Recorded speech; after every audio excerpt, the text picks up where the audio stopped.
To walk the path of the soul is to encounter not only the light of consciousness, but the formidable, often terrifying expanse of the shadow. In my work, I have observed that what we refuse to acknowledge in ourselves, we inevitably encounter in others. This so-called dark trinity is a manifestation of the unintegrated psyche. Three distinct ways in which the human ego fails to meet the challenge of existence. First, consider the narcissist. They represent an ego that has become inflated, severed from the grounding influence of the self. They suffer not from an excess of self-love, but from a profound, unconscious terror of their own perceived worthlessness. They construct an impenetrable persona of superiority to shield themselves from the vulnerability that would otherwise lead them to genuine human connection. Their demand for constant admiration is a desperate attempt to shore up a foundation that they know deep down is built upon nothing but sand. Next, the dark empath. Here we witness the perversion of the feeling function.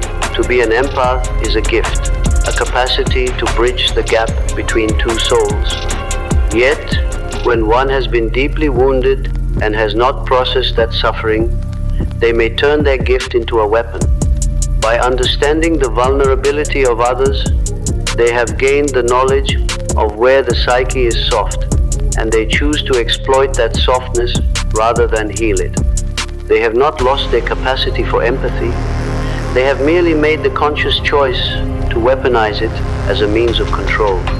Finally, the psychopath. This is a psyche that has, for whatever reason, disconnected from the moral compass that resides within the collective unconscious. They do not experience the pangs of guilt or the weight of remorse, not because they are evil, but because they have successfully dissociated from the emotional reality of their fellow humans. They are masters of the script, performing the role of a functional member of society while viewing the inner lives of others as mere data points for manipulation.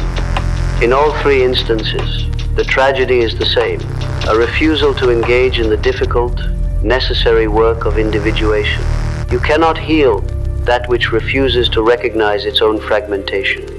To persist in trying to force these individuals to see, to change, or to understand is to invite their poison into your own vessel. It is not an act of cowardice to step away. It is a profound act of self-preservation. One must learn to recognize the shadow, respect its power, and when it threatens to consume your own light, simply walk away.